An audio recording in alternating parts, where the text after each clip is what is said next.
특별히 우리 청년들 말씀을 좀 잘 들으시고 또 우리 장년들 역시도 우리 이 말씀 가운데 하나님께서 우리에게 주시는 은혜가 있는 줄 믿습니다. 오늘 말씀의 제목은 양식을 준비해서 선봉에 서라, 이런 제목으로 말씀 전하도록 하겠습니다. 원래는 두 가지 명령입니다. 하나는 양식을 준비하라, 또 하나의 명령은 선봉에 서라. 이걸 하나로 묶었습니다. 양식을 준비해서 선봉에 서라. 오늘 이 원고를 다 준비해 놓고 마지막으로 또 읽고 있는 가운데 또 이런 제목을 한번 붙여보았습니다. 믿음 위에 올려진 열심과 성실. 다시 한번 말씀드립니다. 믿음 위에 올려진 열심과 성실. 이런 제목으로 말씀을 전하도록 하겠습니다. 우리가 지난 시간에 본 것처럼 모세의 뒤를 이어서 여호수아가 이스라엘의 지도자로 세워졌습니다. 하나님께서 모세의 뒤를 이어서 이스라엘 백성들을 이끌어야 되는 여호수아가 두려워하는 것을 아시고 강하고 담대하라고, 두려워하지 말라고, 내가 모세와 함께 했던 것처럼 너와 함께 해주겠다고 말씀하시면서 여호수아에게 힘을 더해 주시는 것을 우리는 보았습니다. 그리고 오늘 본문을 보면 하나님의 말씀에 힘을 얻은 여호수아가 이제 움직이기 시작한 것을 보게 되어집니다. 하나님께서는 가나안 정복 전쟁을 앞두고 있는 여호수아와 그리고 이스라엘 백성들에게 두 가지 명령을 주시는데, 이 명령 안에서 우리가 삶 속에서 지속적으로 승리할 수 있는 참 중요한 영적인 원리가 발견할 수 있습니다. 오늘 우리가 그 부분을 함께 나누면서 하나님의 음성을 들으려고 합니다. 첫 번째 명령은 양식을 준비하라입니다. 11절 말씀 보면 진중에 두루다니며 그 백성에게 명령하여 이르기를 양식을 준비하라. 사흘 안에 너희가 이 요단을 건너 너희의 하나님 여호와께서 너희에게 주사 차지하게 하시는 땅을 차지하기 위하여 들어갈 것임이니라 하라. 양식을 준비하라고 명령하시오. 물론 전쟁하기 전에 식량을 준비하는 거 아주 당연하게 들릴지도 모르겠습니다. 그런데 이스라엘 백성들에게는 이게 너무너무 당황스러운 명령이에요. 왜 그럴까요? 한번 생각해 보십시오. 지금까지 이들이 스스로 양식을 준비한 적이 있었습니까? 없었습니까? 없었어요. 지난 40년 동안 단 한 번도 스스로 양식을 준비해 본 적이 없어요. 아침에 눈만 뜨면 들판에 만나가 가득 쌓여 있는 거, 그 주워다가 먹기만 하면 되는 거예요. 거기에 지금 이제 가나안 땅에 들어가려고 가나안 동편에 지금 운집해 있는 이 이스라엘 백성 가운데 거의 대부분은요 광야에서 태어난 사람들이에요. 그러니까 단 한 번도 이들은 스스로 양식을 준비해 본 사람들이 아니에요. 아직 가나안 땅에 들어가지 않았습니다. 요단강을 건너가야 가나안 땅인 거예요. 요단강이 가운데 있고 지금 요단 동편에 있어요. 요단을 건너서 이제 요단 서편 가나안 땅으로 이제 들어가야 되는 상황이에요. 우리가 잘 아는 것처럼 이제 요단 땅을 들어가서 그 땅의 소출을 먹기 시작하면 그때 만나가 그치는 거예요. 그러니까 아직까지도요 만나를 먹고 있어요. 오늘 아침에도 그 만나 먹었어요. 그런데 그 사람들에게 양식을 준비하라고. 정말 당황스러운 명령이지요. 지금 우리는 여호수아서 1장을 막 보기 시작했는데 여호수아서 5장에 가서야 이런 말씀이 나옵니다. 또 그 땅의 소산물을 먹은 다음 날에 만나가 그쳤으니 이스라엘 사람들이 다시는 만나를 얻지 못하였고 그 해에 가나안 땅의 소출을 먹었더라. 그러니까 지금 여전히 만나가 내리고 있고요. 그 만나에는 이런 명령도 붙어 있어요. 하루 먹을 일용할 것만 거둬라. 더 거두는 것은 다 상해서 먹지 못할 것이다. 그런데 지금 양식을 준비하라니. 여기서 말하는 양식은요 만나를 얘기하는 게 아니라 들판에 뛰놀고 있는 짐승들을 잡으라는 얘기고, 또 만나 이외에 그 땅에 있는 혹시라도 양식이 있으면 그것들을 준비하라. 요단 동편 땅은요 그래도 아주 풍요로운 땅이었어요. 강이 흐르고 있기 때문에 그 옆에 광야하고는 달라요. 좋은 땅이에요. 그러니까 분명히 거기에 그 땅에 소출들이 있었을 거예요. 그 양식들을 준비하라는 거예요. 아직도 기적으로 하나님이 먹여주고 계시면서도 굳이 양식을 준비하라니, 이스라엘 백성들이요, 이게 잘 이해가 되지 않았을 거라고 저는 생각이 되어져요. 여기에도 하나님의 분명한 뜻이 담겨 있지 않겠습니까? 그러면 그게 무엇입니까? 이 부분에 대해서 주석학자들은 이렇게 해석을 달아놓았습니다. 일단 전투가 벌어지면 예전처럼 한가롭게 들판에 나가서 만나를 주우러 나갈 수 없기 때문이고, 또 무엇보다도 이제 곧 만나가 그치게 될 것을 하나님이 미리 암시해 주셨다. 이렇게 주석해 놓습니다. 예, 저는 이 해석이 맞다고 생각을 해요. 그러나 이것은 어디까지나 성경학자들의 주석이고, 목회자로서, 설교자로서 저는 이 말씀을 이렇게 받았습니다. 얘들아, 지금 너희들이 할 수 있는 것은 다 해라. 너희들이 할 바는 다 해라. 최선을 다해라. 저는 이렇게 들렸어요. 하나님께서 그냥 눈만 뜨고서 그냥 들판에 나가면 항상 멀 것이 있었는데, 이제 곧 만나 그치게 되었으면 이들은 양식을 구해야 돼요. 하나님은 그것을 미리 준비시키고 계시는 거예요. 너희들이 이제부터 스스로 최선을 다해서 양식을 구할 때가 곧 온다는 것이지요. 전쟁을 벌이는 가운데에도 그들은 스스로 양식을 구해야 되는 거예요. 우리가 오해하는 것 중에 하나는 모든 것들을 다 하나님이 해주실 테니까 나는 아무것도 할 것 없다. 마치 이런 식으로, 특별히 믿음이 좋다고 말하는 분들에게 이런 경향이 있을 때가 있습니다. 나는 하나님께 다 맡겨드렸다고, 그러니 하나님이 다 알아서 해주실 거라고, 그러면 손을 놔버리는 거예요. 이게 정말 우리가 그렇게 해야 될 때가 있습니다. 모든 걸 다 내려놓고 하나님이 하시는 것을 가만히 있어서 잠잠히 바라봐야 할 때가 정말 있지요. 그러나 많은 경우에 하나님께서 우리에게 요구하시는 것은 네 할 바를 해라. 네가 지금 있는 환경 가운데 최선을 다해서 네 일을 해라. 하나님이 반드시 이루어질 것을 내가 믿기 때문에 오히려 나의 최선을 하나님의 손에 올려드리는 것이지요. 아무리 오병이어와 같은 작은 최선이라 할지라도 하나님의 손에 올려놓고 하나님이 어떻게 역사하실지를 우리는 믿음으로 기대하는 거예요. 여러분, 내 믿음이라는 것이, 혹은 하나님께 맡겨드렸다는 것이 게으름이 되어서는 절대로 안 되는 거예요. 그게 믿음이 아니에요. 네 최선이 꼭 필요하다. 마치 하나님이 내 최선이 없으면 일을 못 하실 것처럼, 그것 때문이 아니라 아무리 초라할지라도 하나님은 나의 최선을 이용하여 일하시는 것을 너무너무 기뻐하셔요. 하나님이 일하시는 대부분의 방식을 보면 하나님이 반드시 일하실 것을 믿고 거기에 나의 최선을 다하는 순간까지 하나님이 기다리시더라도 나를 통해서 일하실 때가 많은 것이 하나님의 방법이에요. 그러니까 가나안 정복 전쟁을 앞두고 식량을 준비하러 명령하신 다음에 하나님이 기대하시는 건 무엇이지요?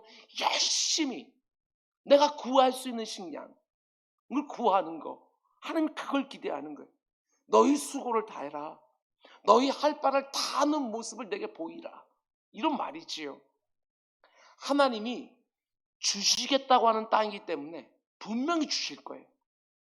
하나님이 싸우시는 전쟁이기 때문에 분명히 이길 거예요. 거기에 이스라엘 백성들의 마음도요, 광야 40년 동안 어느 정도 다듬어져서 준비도 되어 있어요. 분명히 하나님을 의지해서 정복전쟁을 수행할 거예요. 그럼에도 불구하고 식량을 준비하라. 너의 수고를 다해라. 너희 할 바를 최선을 다해서 감당해라. 이제 새로운 한 해가 시작되었는데요, 여러분과 저에게 주신 하나님의 분명한 메시지가 있다고 저는 받았습니다. 우리가 앞으로 계속해서 보겠지만 가나안 정복전쟁은 정말 어마어마한 전쟁입니다. 아브라함에게 하나님이 그 땅을 주시겠다고 약속해주고 수백 년이 지나서 이제 그 놀라운 역사를 이루어 주시기 직전인 거예요.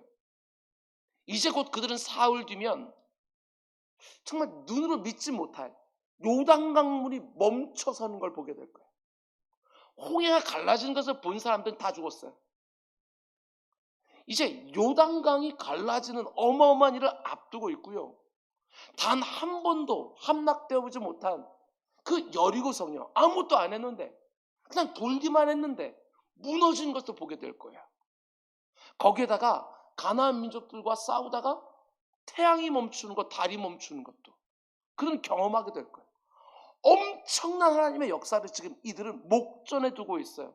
그런데 그 엄청난 일 바로 앞에 너무나도 사소해 보이는, 아주 작아 보이는 양식을 준비해라. 가서 들짐승 잡고 그 땅에 있는 그런 지금 뭐 맺힌 거 있으면 그거 최선을 다 긁어 모아라. 이렇게 명령하는 것이거든요. 여러분, 양식을 준비하는 것은 작은 일처럼 보이지만 그렇지 않아요. 하나님이 이루실 그 엄청난 가나안 정복 전쟁 역시 아주 작아 보이는 일상의 준비와 수고를 통해서 하나님이 이루어 가셔요.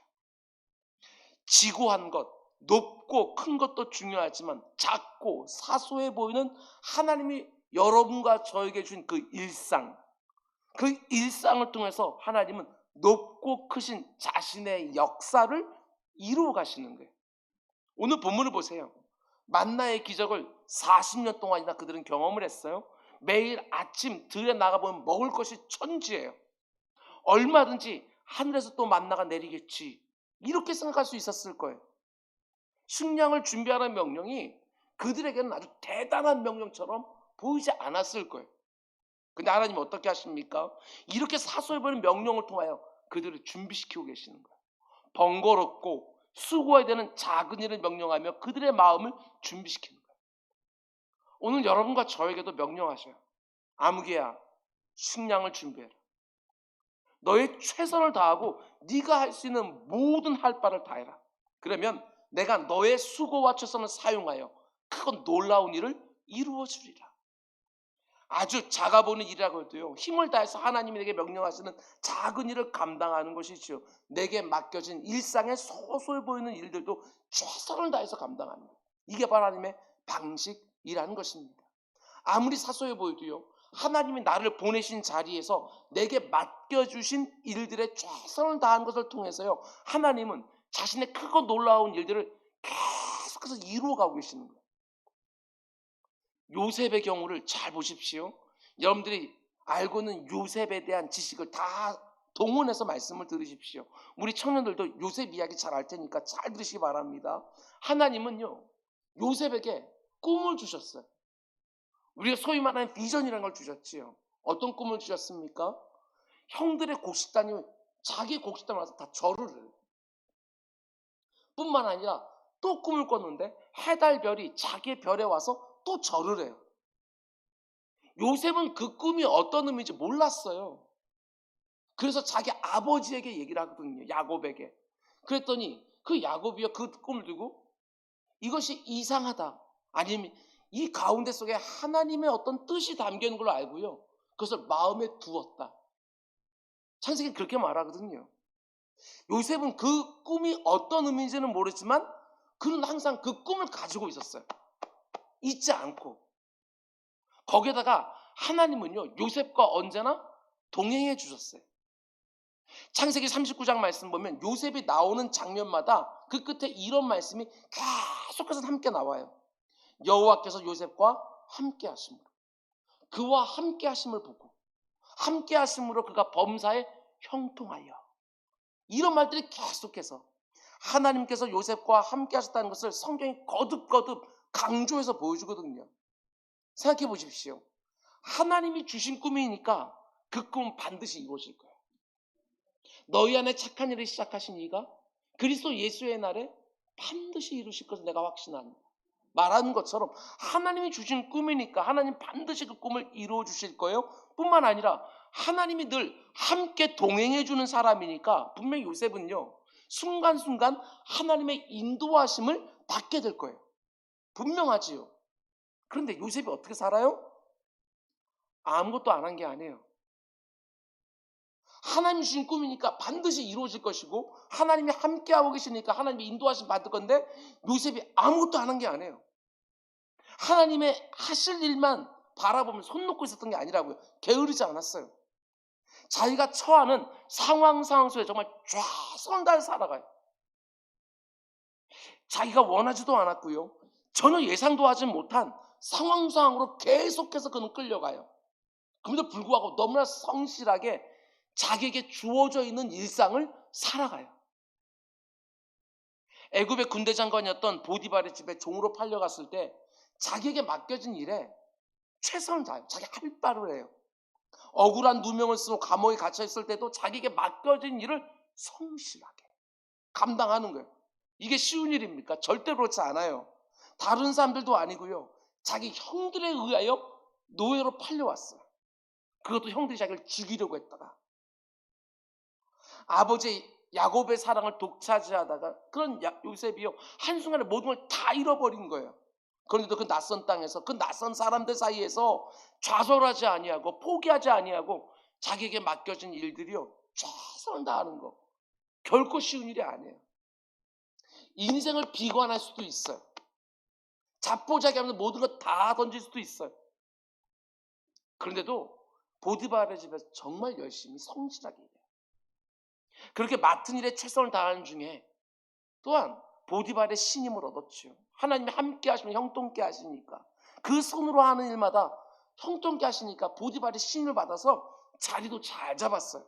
그런데 보디발 아내에게 누명을 쓰고 이번은 감옥에 또 들어가요. 그것도 하나님 앞에서 죄를 짓지 않으려다가 감옥에 들어갔어요. 얼마든지 자포자기 할 수 있어요. 비관할 수 있고 원망하고 불평하면서 안 된다고 하나님 나를 버리셨노라고 그 상황에서 또 어떻게 해요? 감옥에 들어가서 또 열심과 성실로 자기 할 바를 다 해요. 결코 쉬운 일이 아니에요. 우리 가운데 손 놓는 사람들이 얼마나 많은지 몰라요. 예상치 못한 일들이 일어났을 때 손을 놔버려요. 비관하지요. 원망하고 불평해요. 요셉의 최선과 성실을 통해서 하나님이 어떻게 하나님의 뜻을 이루어 가십니까? 보디발의 집에서 가정총무가 되게 하시지요. 보디발 집의 그 큰 재반 업무를요 요셉의 손에 다 맡겨지게 하셨어요. 감옥에 갇혔을 때에도요 그 옥중의 재반 사무를 감당할 자리에 세워주셨어요. 근데 요셉이 그 일을 어떻게 감당합니까? 저는 이 말씀이요 너무너무 좋아요. 창세기 39장 23절 말씀, 이 감옥 아니거든요. 간수장은 그의 손에 요셉의 손에 맡긴 것을 무엇이든지 살펴보지 아니하였습니다. 우리 교육자들하고 같이 동역을 하고 있는데 정말 우리 교육자들이 이런 분들이라면 우리 사업하시는 분도 계시는데 여러분 그 가운데 속에 일하는 그 직원들이 이런 분들이라면 어떤 일이든지 맡겨놓으면 돌아볼 필요가 없어요. 너무나도 그 일들을 잘 감당하고 있으니까 맡겨놓는 즉시 그 모든 일이 되어진다는 확신이 있는 거예요. 살펴볼 필요가 없는 거예요. 이유가 뭐라고 말합니까? 여호와께서 요셉과 함께 하심으로. 하나님께서 그를 형통케 하셨다. 앞에 나오는 거는요 분명히 이 보디발이 봤을 거예요. 아니 이 간수장이 봤을 거예요. 요셉이요 얼마나 자기 맡긴 일에 성실하게 열심히 감당하고 있는지 요셉의 최선이 그 가운데 있었고 거기에 하나님께서 함께 하심으로 형통케 하신 거예요. 그 가운데 놀라운 역사들이 일어나는 걸 보게 되어져요. 요셉은 자기가 맡은 일에 최선을 다한 것이고 하나님은 그가 하는 일 모든 일들마다 형통케 해주시고 그게 전부가 아니에요. 한 가정에서 총무로 열심히 일하던 그 요셉을 하나님이 들어서 한 나라의 총리로 삼아주신 거예요. 한 가정의 총무에서 그 거대한 애굽의 총리로 하나님이 옮겨주신 거예요. 특별히 이 자리에 있는 우리 청년들 꼭 기억하시기 바랍니다. 하나님은 전혀 준비도 되지 않은 나에게 어느 날 갑자기 크고 놀라운 것을 맡겨주시는 분이 아니셔요. 내 믿음을 연단하시고 그 믿음 위에 내 열심과 성실을 더하게 하신 다음에 그 위에 하나님께서 원하시는 일들로 불러주시는 거예요. 믿음 위에 올려진 열심과 성실. 저는 이 표현이 너무너무 좋아요. 믿음 기초죠, 이게 기본. 믿음 위에 올려진 열심과 성실. 하나님이 요긴하게 쓰시기가 너무너무 좋으신 거예요.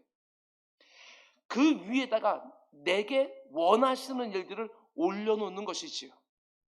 믿음 위에 올려진 열심과 성실이 준비되지 않으면 하나님이 크고 놀라운 것을 아무리 올려줘도 감당할 수가 없어요. 여러분과 제가 믿는 하나님은 작은 충성 위에 크고 많은 것을 올려주시는 분이시지요. 우리가 달란트 비유에서 보지 않았습니까? 착하고 충성된 종아, 네가 적은 일에 충성하였으니. 적은 일이에요. 사소해 보이는 일이에요. 그런데 그 일에 충성하니까 내가 많은 것을 너에게 맡겨주니. 이렇게 되어지는 거예요. 적은 일에도 충성하지 않는 자에게 많은 것을 맡겨주지 않으시지요. 그런 일은 절대 일어나지 않아요. 아니, 그런 일이 일어나면 오히려 망하는 것이지요. 그게 복이 아니라 저주가 되어지는 거예요. 스스로 점검하시기 바랍니다. 잘 들으십시오. 하나님이 앞으로 나를 어떻게 사용하실까? 내 인생에 앞으로 어떤 것을 맡겨주실 것인가? 이거를 무엇으로 판단할 수 있느냐? 멀리 내다보지 마시고요. 지금 내가 어떻게 살고 있는가? 그걸 보면 어느 정도 판단이 되어져요. 다시 말씀드립니다. 하나님이 앞으로 나를 어떻게 사용하실까? 하나님이 앞으로 나에게 어떤 일들을 맡겨주실까? 이거를 판단하는 것을 멀리 보는 게 아니라 지금 내가 어떻게 살고 있는가? 믿음 위에 열심과 성실을 더하며 일상을 살고 있는가? 이걸로 점검하는 거예요. 아무리 작아 보이는 일이라 할지라도 그걸 열심과 성실로 최선을 다해서 감당하고 있으면 틀림없어요. 하나님은 그 믿음 위에 올려진 열심과 성실에 계속해서 조금씩 더 크고 더 많은 것들을 맡겨주시는 것이지요. 감당할 수 있도록. 이 부분도 잘 들으시기 바랍니다. 물론 지금 내가 하고 있는 일들이요, 하나님의 일과 무관해 보이는 일일 수 있어요. 직접적으로 하나님의 일이라고 보이지 않을 수도 있어요. 근데 요셉도 마찬가지 아니었겠어요? 종으로 팔려가서 한 집안 살림을 돌보는 것이 하나님 내게 주신 꿈과 무슨 연관이 있어 보였겠어요? 그죠? 감옥 안에서 이런저런 죄수들의 뒤치다꺼리하는 일이 하나님의 원대한 그 계획과 무슨 연관이 있어 보였겠어요? 그런데도 그 가운데 속에 자기의 할 바를 열심과 성실로 감당했어요. 내가 지금 영어 공부를 하고 있고 이런저런 자격증을 준비하고 있고 이런저런 경험을 하고 있고 내가 지금 교회에서 교사로 일하고 구역장으로 섬기고 내가 지금 직장에서 일을 하고 사업장을 경영하고 자녀를 양육하고 있는 그 일상, 지극히 사소해 보이고 평범해 보이는 그 일상이 나를 향한 하나님의 꿈과 사명과 어떤 연관이 있는지 우리는 다 알 수가 없어요. 그것을 발견할 수 있는 눈이 여러분과 저에게는 없는 거예요. 요셉도 마찬가지였습니다. 보디발의 집에 있을 때, 감옥에 갇혔을 때 요셉도 몰랐어요. 이 일들이 어떤 연관이 있는지. 근데 나중에 애굽의 총리가 되어 보니까 그 가운데 속에 하나님의 계획이 무엇이었는지 열리기 시작하는 거예요. 형들이요, 기근을 맞아서 애굽 땅으로 요셉이 다스리고 있는 그 땅, 요셉이 풍년을 관리를 잘해서 흉년도 관리를 잘하고 있잖아요. 거긴 먹을 곡식이 있다는 걸 알고 그 가나안 땅에 있던 그 형들이 곡식을 구하러 와가지고 자기 앞에 절을 해요. 요셉인지 알지 못하고. 요셉이 맨 처음 꿨던 꿈, 형들의 곡식단이 와서 절하는 거. 나중에 자기 아버지가 와서 또 그 앞에 절을 해요. 그걸 요셉은요, 가정 총무에 있을 때는 알 수가 없었어요. 감옥에 있을 때는 알 수가 없었어요. 그저 그는 하나님의 그 원대하신 계획이 뭔지도 모르고요, 그 순간순간 자기에게 주어진 일상을 열심히 성실하게 감당했을 뿐이에요. 근데 나중 되어서 창세기 45장 5절 말씀 보면 당신들이 나를 이곳에 팔았다고 해서 근심하지 마소서, 한탄하지 마소서, 하나님이 생명을 구원하시려고 나를 당신들보다 먼저 보내었나이다. 이건 그때 발견한 거예요. 그 전까지는 몰랐고요. 그때서야 알게 된 거예요. 여러분과 저에게는 하나님의 계획을 다 볼 수 있는요, 눈이 없어요. 우리는 잘 모르는 거예요. 그래서 지금 내가 살아가고 있는 이 일상이 하나님의 계획과 어떤 연관이 있는지 우리는 다 알 수가 없어요. 그러나 분명한 것은 지금 여러분과 제가 살고 있는 이 일상도 누가 주신 일상이에요? 하나님이 주신 일상. 잘 생각해 보셔요. 하나님은 지금 내 생명 가운데 사명을 담아 놓으시고 내 인생을 이끌어가고 계시는데 지금 내 앞에 있는 일상이 이런 거예요. 그러면 이 일상도 하나님이 주신 일상.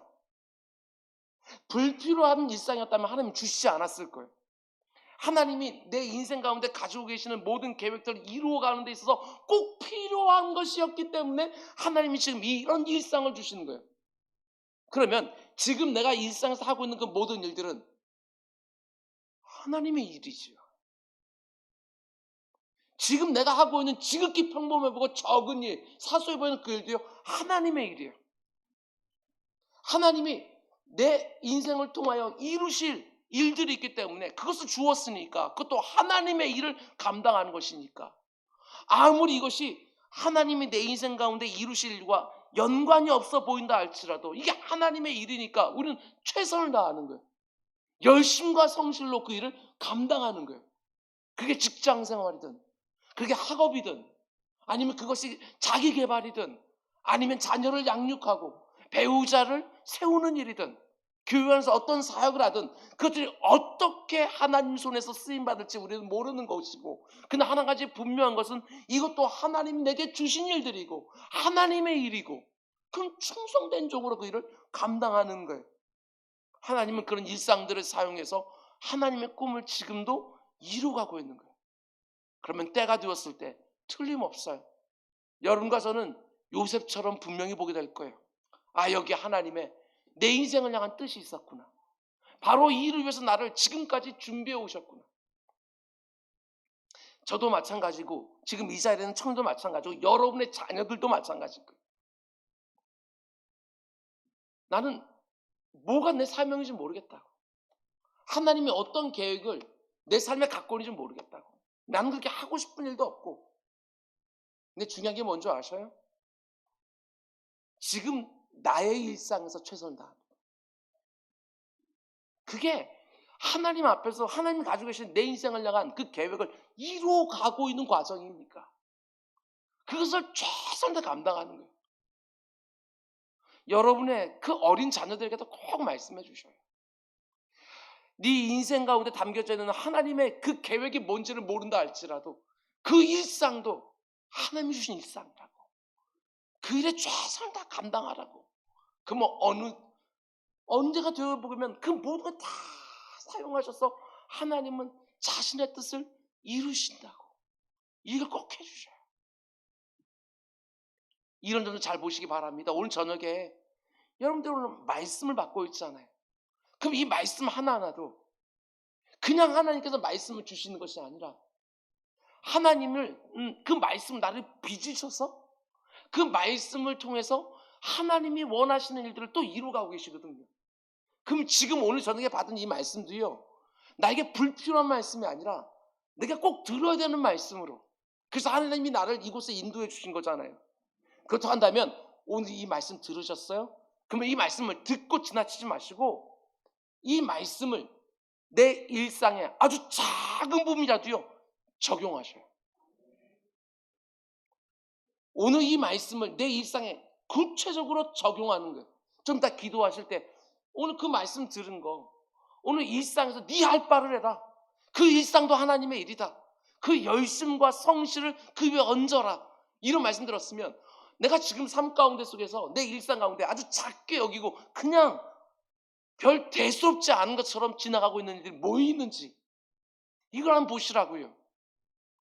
여러분 직장, 생활하고 있고 사업하고 있는 것, 그 돈 벌기 위해서 하는 것이 아니고 그 모든 가운데 하나님께 그 직장으로 인도하신 하나님의 뜻이 있는 것이고 그 사업을 하게 한 하나님의 뜻이 있잖아요. 지금 당장에는 뭐가 연결되지 않는다 할지라도 그 가운데 직장인을 최선을 다하고 사업을 최선을 다하는 것, 이것들을 다 하나님께서 이용해 주시는 거예요.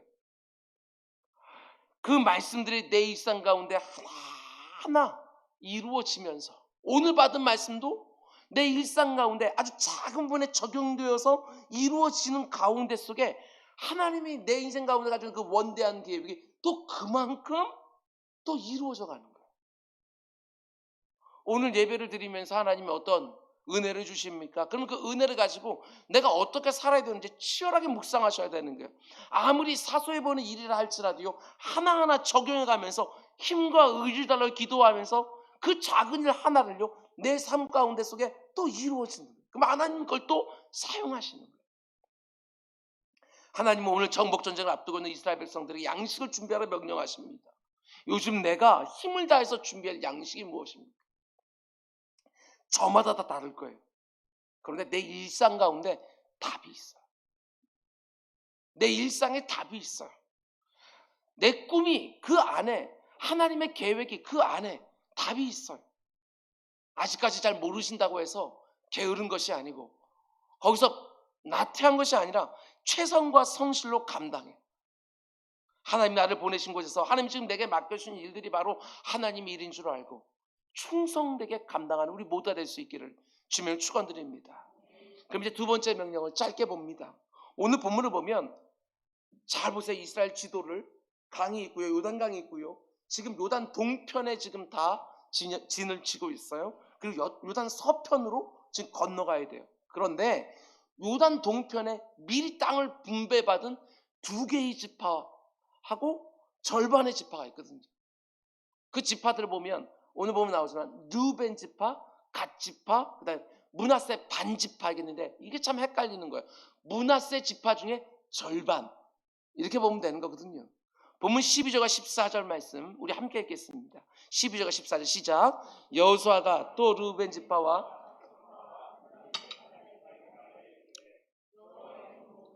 너에게 명령하여 이르기를 너희 하나님 여호와께서 너에게 안식을 주시며 이 땅을 너에게 주시리라 하였나니 너희는 그 말을 기억하라. 너희의 처자와 가축은 모세가 너에게 준 요단 이쪽 땅에 머무려니와 너희 모든 용사들은 무장하고 너희의 형제보다 앞서 건너가서 그들을 돕되. 여기 잘 보세요. 너희 형제들보다 앞서 건너가라. 그 지파들에게요, 요단 동편에 머물러 있지 말고 요단 서편 땅으로 들어가서 정복 전쟁을 벌일 때 너희들이 선봉에 서라. 가나안 정복 전쟁할 때 너희들이 선봉에 서라. 르벤, 갓, 그리고 므낫세 절반 지파에게 충분히요 불평할 수 있어요. 땅을 이미 분배받았거든요. 얼마든지 앞으로 벌어질 치열한 전쟁에 참여하지 않고 싶었을 거예요. 그냥 다른 지파들의 정복 전쟁을 도와주려는 것도 아니고요, 선봉에 서라. 가장 위험하고요, 가장 많이 죽게 될 거예요. 근데 선봉에 서서 싸우라고 말씀하는 거예요. 억울할 수도 있어요. 자기들이 살게 될 땅이 아니에요. 그 땅에서 살게 될 지파들이 목숨을 걸고 선봉에 가서 싸우는 것들은요, 어떤 면에서는 이해가 되지만 다른 지파들이 살게 될 땅에 가서 내 지파, 내 형제, 내 친인척들이 선봉에 서서 싸운다? 순종하기 쉬운 명령이 아니에요. 거기다가 이미 얻은 땅에서 안주하고 싶은 게 사람의 마음 아닙니까? 아무리 모세 앞에서 자기들이 그렇게 하겠다고 말하면서 그 땅을 미리 분배받았다 할지라도 지금 이미 분배는 받았고 그 나머지 지파들이 지금까지 전쟁 치러 가는데 가고 싶지 않은 것이요, 우리의 마음일 거예요. 그런데 이들이 어떻게 해요? 순종해요. 선봉에 서요. 그런데 결과적으로 보면 이 순종이 죽는 순종이 아니라 사는 순종이었어요. 잘 들어보셔요. 요단 동쪽 땅을 요구한 지파들이에요. 주겠다고 하는데 자기들이 먼저 요구를 했어요. 그 땅은요, 모든 12지파가 다 힘을 합해서 그 땅에 거주하는 아모리 족속과 모압 족속을 갖다가 몰아내고 싸워서 얻은 땅이거든요. 그런데 아직 가나안 땅에 들어가기도 전인데 그 땅을 요구했어요. 왜 이들이 그 땅을 달라고 했느냐? 강변에 있어서요.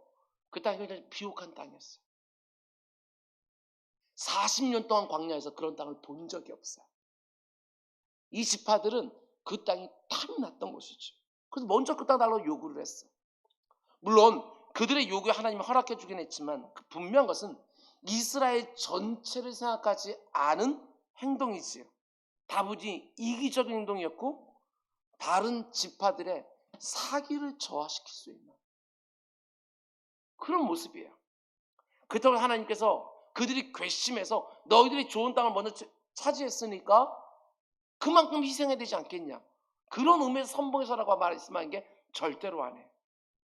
그러면 하나님이 왜 이런 명령을 하시느냐. 잘 들으시기 바랍니다. 저는 이렇게 묵상했습니다. 하나님이 이들을 붙잡아 주려고 하시는구나. 이게 무슨 말이냐면요. 그냥 요단 동편에 내버려 두는 것이 아니라 그들에게 사명을 주어서 순종할 수 있는 자리로 불러주시는 거예요. 그러면 계속해서 이들은요, 이스라엘 공동체 안에 머무를 수 있는 거예요.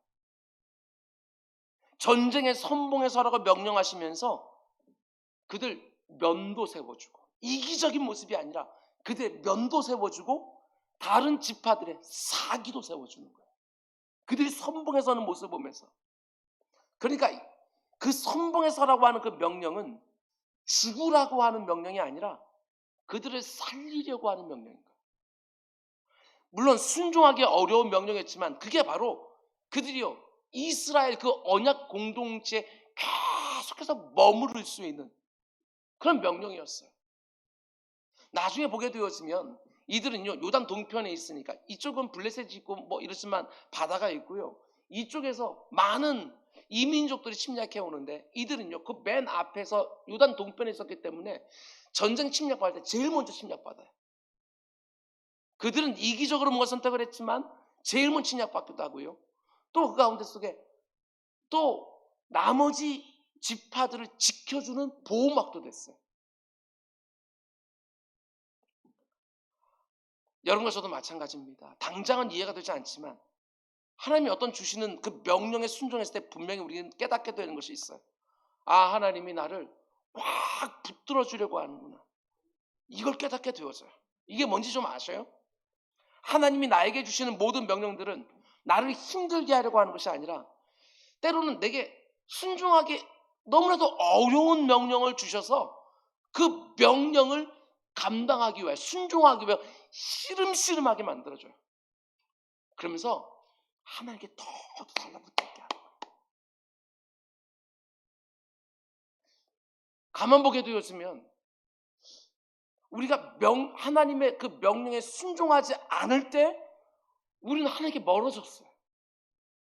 근데 버거운 명령이었는데 그거 순종하려고 하나님께서 막 시름시름 하면서 힘 달라고 의지 달라고 환경 달라고 이러면서 그 가운데 우리는 하나님께로 점점 더 가까워지는 걸 보게 되어요. 그런 걸 보면 내가 순종하기 어려운 명령을 받았을 때 오히려 그게 하나님 나를 더 붙들어 주려고 하시는구나. 더 가까운 데로 끌어당기시는구나. 이런 것들을 느낄 때가 정말 있어요. 하나님이 내게 지금 거듭거듭 어떤 동일한 명령을 주심에도 불구하고 내가 계속해서 거절하는 것들이 있어요. 우리들 마음에 평안이 없어요. 거절하고 있는 동안에는 음식을 먹다가 목에 탁 걸렸을 때 그 답답함처럼 하나님의 명령 계속 주어지고 있는데 순종하지 않으면 내 영혼의 숨통이 꽉 막힌 것처럼 계속 거기서 걸리는 경우들이 너무 많이 있어요.